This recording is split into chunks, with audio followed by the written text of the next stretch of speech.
You ask Tiger to solve. This deals with linear equations with one unknown.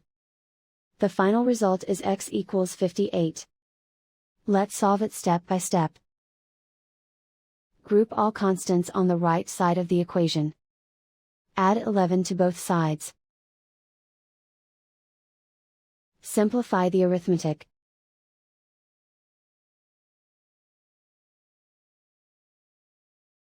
Isolate the x. Divide both sides by 2.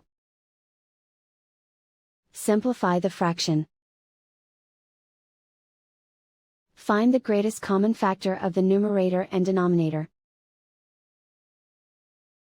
Factor out and cancel the greatest common factor.